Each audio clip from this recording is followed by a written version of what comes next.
बिना नाम का फरिश्ता। दोस्तों, दिल को छू गई ये कहानी। ना उसने नाम पूछा, ना दाम लिया, बस मेरी माँ बनने की राह आसान कर दी। शादी को 3 साल हुए थे। पति राहुल एक कंपनी में सीनियर इंजीनियर थे और अक्सर बाहर प्रोजेक्ट पर रहते थे। शिवानी 7वें महीने की गर्भवती थी जब डॉक्टर ने कहा, अब आपको आराम की जरूरत है, बेहतर होगा आप मायके चली जाएं। माँ बाप पंजाब में रहते थे। राहुल उस वक्त चेन्नई में थे। राहुल ने फौरन अपने छोटे भाई आरव से कहा कि वो शिवानी को स्टेशन छोड़ दे। शिवानी भारी बैग और सूजन भरे पैरों के साथ रेलवे स्टेशन पर पहुंची, लेकिन ट्रेन 2 घंटे लेट थी। आरव ने कहा, भाभी मैं जरा ऑफिस का जरूरी मेल कर आता हूँ, लौटता हूँ, तब तक आप बैठिए। वो गया और फिर लौटकर कभी नहीं आया। प्लेटफॉर्म पर इंतजार और वो पहली मुलाकात। शिवानी स्टेशन की बेंच पर बैठी थी, प्यास लगी थी, पीठ दर्द कर रही थी और हर बीतता मिनट उसे असहाय बना रहा था। तभी उसकी नज़र एक दुबले पतले बूढ़े कुली पर पड़ी। उसकी उम्र 65 से ऊपर रही होगी। सिर पर सफ़ेद टोपी, एक फटी कमीज और आंखों में भूख और इज्जत दोनों की झलक। शिवानी ने इशारा किया, बाबा सामान रखवाना है, ट्रेन में प्लेटफॉर्म नंबर 5 है। बूढ़े ने आंखें झुकाकर कहा, ठीक है बेटी, 15 रुपए दे देना, बस शाम की रोटी हो जाएगी। शिवानी ने सहमति से सिर हिलाया। जब जरूरत और सेवा एक साथ दौड़े, करीब 1.5 घंटे बाद ट्रेन आने की घोषणा हुई, लेकिन कुली कहीं नहीं दिखा। शिवानी ने बेचैनी से चारों ओर देखा। अब रात के 12:30 बज चुके थे। प्लेटफॉर्म सुनसान होने लगा था। कुछ लोग सो चुके थे, कुछ मोबाइल में डूबे थे, लेकिन उसकी आंखें बस उस कुली की खोज रही थी।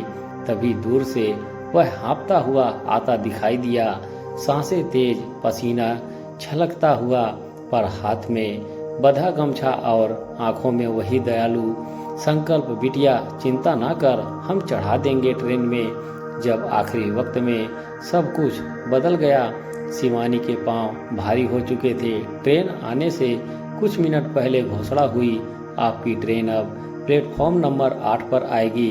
अब उसे पुल पार कर जाना था। 3 बैग, भारी पेट और एक बूढ़ा आदमी, सामने सीढ़ियां और पीछे ट्रेन की सीटी। शिवानी ने कहा, बाबा रहने दो, मैं किसी और को देख लूंगी, पर बूढ़ा सुन ही नहीं रहा था। सारा सामान एक एक कर उठाया और कांपते पैरों से सीढ़ियां चढ़ने लगा। वो पल जो कभी नहीं भुलाया जा सकता। ट्रेन चलने लगी थी। शिवानी ने दौड़ते हुए अपना कोच ढूंढा। रोशनी नहीं थी, शोर नहीं था, पर भीतर एक जंग सी चल रही थी। शिवानी चढ़ गई, दरवाजे पर खड़ी थी और तभी वो बूढ़ा कुली दौड़ते हुए आया। एक बैग कोच के पावदान पर रखा, फिर दूसरा, फिर तीसरा।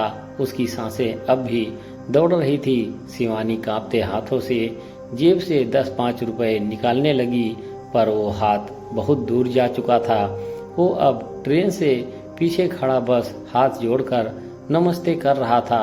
दिल का कर्ज जेब से नहीं उतरता। शिवानी की आंखें भर आई। एक अजनबी जिसने ना नाम पूछा, ना पैसा मांगा, सिर्फ सेवा दी और चला गया। शिवानी दिल्ली पहुंच गई। कुछ महीने बाद एक प्यारे से बेटे को जन्म दिया। बेटे का नाम रखा करुण, उस भाव के नाम पर जो उस रात उसे मिला था। खोज जो कभी पूरी नहीं हुई। डिलीवरी के बाद शिवानी कई बार स्टेशन गई, कभी सुबह, कभी दोपहर, कभी रात। बाबा कहाँ मिलेंगे, किसी को पता नहीं। ऐसे तो कई कुली हैं बहन जी, पर जो आप कह रही हो, पैसा कोई बूढ़ा नहीं दिखता। वो कुली, वो करुणा, वो निस्वार्थ मदद, सब अब बस याद में रह गए। एक माँ की नई पहचान। आज शिवानी एक NGO चलाती है, करुण फाउंडेशन, जो स्टेशन पर बुजुर्गों, कुलियों और असहायों के लिए भोजन, दवाइयाँ और गर्म कपड़े मुहैया कराता है। कभी कोई पूछता है, ये सब क्यों, तो शिवानी सिर्फ मुस्कुराकर कहती है, कभी एक बूढ़े आदमी ने बिना कुछ मांगे मेरी जिंदगी आसान कर दी थी। अब मैं उस एहसान को हर दिन किसी न किसी पर लुटा रही हूँ जो इंसानियत की रूह तक जाए।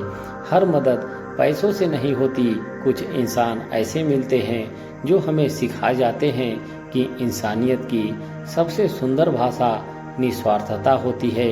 कुछ चेहरे हमारे जीवन से चले जाते हैं पर उनका असर हमारी आत्मा में हमेशा जिंदा रहता है। दोस्तों, इस कहानी से आप सभी की क्या राय है कमेंट बॉक्स में ज़रूर लिखना। हमारे चैनल से जुड़े रहने के लिए आप सभी का धन्यवाद।